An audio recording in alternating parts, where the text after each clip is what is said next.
Well, coming this fall, the highest court in the land will hear arguments over California's law on violent video games. Now, two groups recently filed a brief challenging that 2005 law, which bans the sale of violent video games to minors without parental consent. And just a warning, folks, we're going to show you some of those violent games. All right, well, the law aimed at cracking down on popular games like Halo and Cop Killer is being challenged by the Entertainment Software Association and the Entertainment Merchants Association. Now, those two groups call the law dangerous and say there's no evidence parents need governmental assistance to protect their children from violent video game content like you're seeing right here. Well, the Supreme Court hearing is scheduled for November 2nd. All right, Common Sense Media is a nonprofit that gives parents and teachers advice on media and technology for kids. They commissioned pollsters at Zogby International to conduct an online poll asking 2,100 adults, would you support or oppose a law that prohibits minors from purchasing video games that depict killing, maiming, or sexually assaulting an image of a human being? Well, 72% said they would support such a law. 22% oppose the idea. Now, keep in mind, Common Sense Media is one of the original sponsors of California's video game law. All right, well, joining us now to talk more about this is Jerry Block. Mr. Block is the product manager for Performer Design Products, a video game accessories and hardware company. He's also a journalist with both IGN.com and G4 TV. Also with us tonight, Michelle McNeil. She is the director of the LA Foothills chapter of the Parents Television Council, which aims to provide parents with the tools they need to make informed television decisions, viewing decisions, I should say, and media as well. All right off the bat, Michelle, why should the government control what my child has in our home, what he or she watches, what he or she plays? Isn't that our job as parents? Well, let me tell you, the government regulates a lot of things to protect our children. They tell our teens they can't vote, they can't smoke, can't drink, and they can't even vote. And that's because they know that they would be involved in activities that might be dangerous because they're not mature enough to handle them. All right, not mature enough to handle them, but again, it goes back to what I asked you before. What about me as a parent? That's my job? Sure, that's your job, and Parents Television Council supports the parents' job of parenting their kids 100%. That's why a child can buy a M-rated game, but not unless that parent or guardian is right there with them to purchase it. All right, well, the gaming industry has already regulated video games, just like movies, just like television shows. Jerry, why do you think that's enough? Well, the real issue here is that video games have excellent self-regulation, a voluntary ratings board, and there are decisions across the board made by Microsoft, Sony, Nintendo as to which games can actually go on their platforms. It's excellent self-regulation, and at the retail level, there are policies at every seller of video games that define mature games as not acceptable for kids without parental consent. All right, even on the retail level, but everyone is abiding by that there? Not selling to minors at all? As a matter of fact, the FTC did a study in 2008 that showed the enforcement of those policies as the very best across entertainment, better than movies, better than CDs, better than DVDs. GameStop, in fact, the major video game retailer, only allowed sales of mature games to kids under 17, 6%.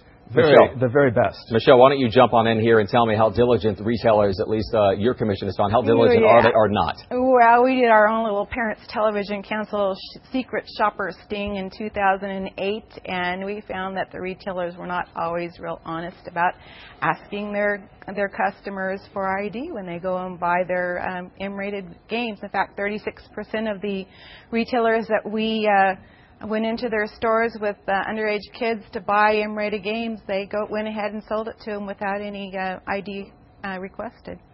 Your response to that, Jerry? Well, I mean, you've got figures on both sides. The Federal Trade Commission also did a pretty solid report.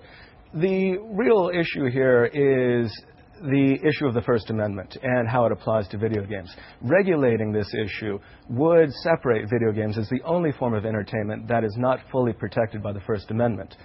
It's a very serious issue for video games to be treated differently than movies and music, than any other form of entertainment, when in fact these experiences provided by video games are entirely commensurate with the quality and narrative and general experience of any of these other forms of art. Michelle, he went right away to the violation of the First Amendment. What is your response to that? I know you have one. You can't go into a crowded theater and say fire because there's regulations on freedom of speech, right, in that regard. But let's go back to the real issue here, Michael.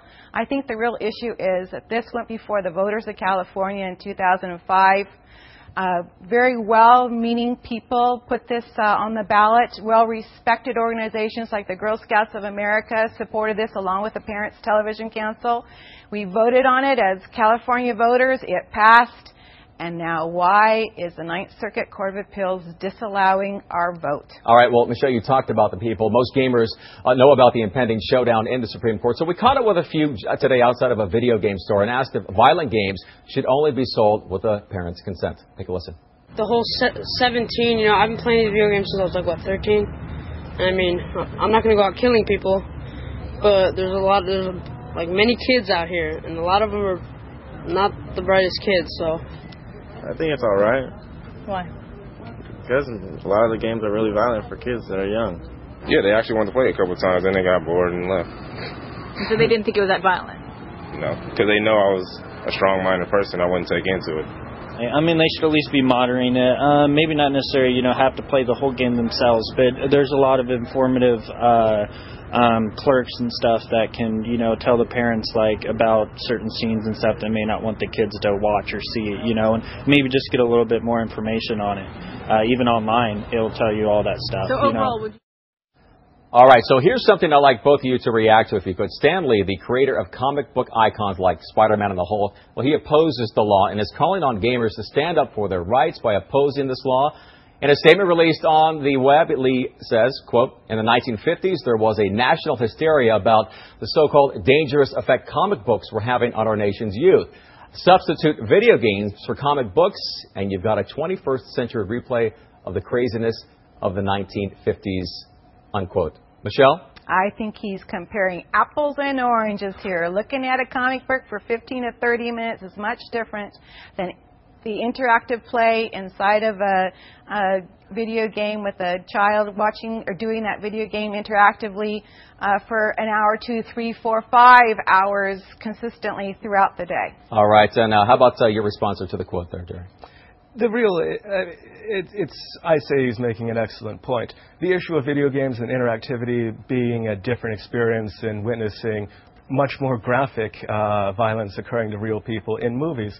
Video games are no different in the supposedly negative effect they could have on kids. The video game industry is all for parents monitoring what their children consume, and it is providing the tools to allow them to make the right decisions. I got to jump in here really quickly and ask you both. We were all children at one time. When our parents said, no, you couldn't do it, we did it anyway. We found a way. If I don't have the video game in my home, I'm going to go to my buddy's house. True or not? It can happen, though parents, as always, should monitor their children. Yeah. Michelle, last word? Agreed. I think parents should be the final word as to what they want their children to see and not to see. And I think this bill empowers parents to make good and healthy decisions about violent video games. Okay, so I guess you two agree on at least one thing. Thanks so much for being here. We appreciate it. I know it's late, but so much information. Thanks so much. Thanks, Michael.